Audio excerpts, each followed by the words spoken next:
TNWT 261 mini quadripod yang korang boleh bawa ke mana-mana. Lagi-lagi untuk korang yang suka pergi travel tu. Ada dua warna, putih macam ni ataupun warna hitam. Mana-mana stok yang ada, kalau korang nampak, terus check out sebab dia punya harga tengah murah sekarang ni. Okey, dekat bahagian sini ada satu grip holder yang mana korang boleh masukkan phone korang macam ni, mountkan aja, dan bila korang dah mountkan macam ni, korang menjadikan sebagai satu grip holder untuk korang pegang phone dengan sangat kejap. Nak melintang boleh, nak menegak pun boleh juga sebab dia 360 darjah, boleh pusing-pusing macam tu. Apa lagi yang best, dekat dia punya grip holder ni ada cold shoe tau, kedua-dua belah. So korang boleh mountkan korang punya lampu ke, korang punya mikrofon ke, tak ada masalah. Korang juga boleh jadikan dia sebagai selfie stick tau. Korang terbalikkan macam tu, buka kunci kat sini, kemudian korang adjust dia punya angle, kuncikan semula.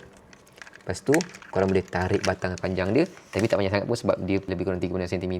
Jadikan sebagai selfie stick. Nak tengok gambar ke, nak ambil video ke, tak ada masalah. Lepas tu korang juga boleh jadi sebagai stand holder. Tutup dia punya stick macam ni. Kaki bawah ni korang boleh tekan dan boleh buka. Ada 4 kaki yang korang boleh letakkan dekat atas meja dan memang sangat kukuh bila berdiri sebab dia punya ground clearance dia sangat rendah.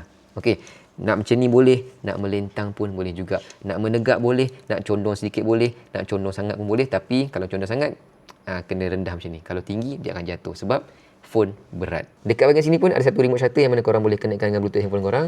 And then korang boleh letak kat sini, boleh bawa keluar ataupun letak kat bahagian kaki. Jadi akan memudahkan untuk korang tangkap gambar bila korang jadikan sebagai selfie stick. Bateri remote dah habis, cas je gunakan Type-C. Type-C cable ada dibagi dalam setiap pembelian. Dah habis guna, jangan lupa letak semula, takut hilang. Apa lagi guys, mini quadripod TNWT 26 ni korang boleh dapatkan dalam link dekat bawah.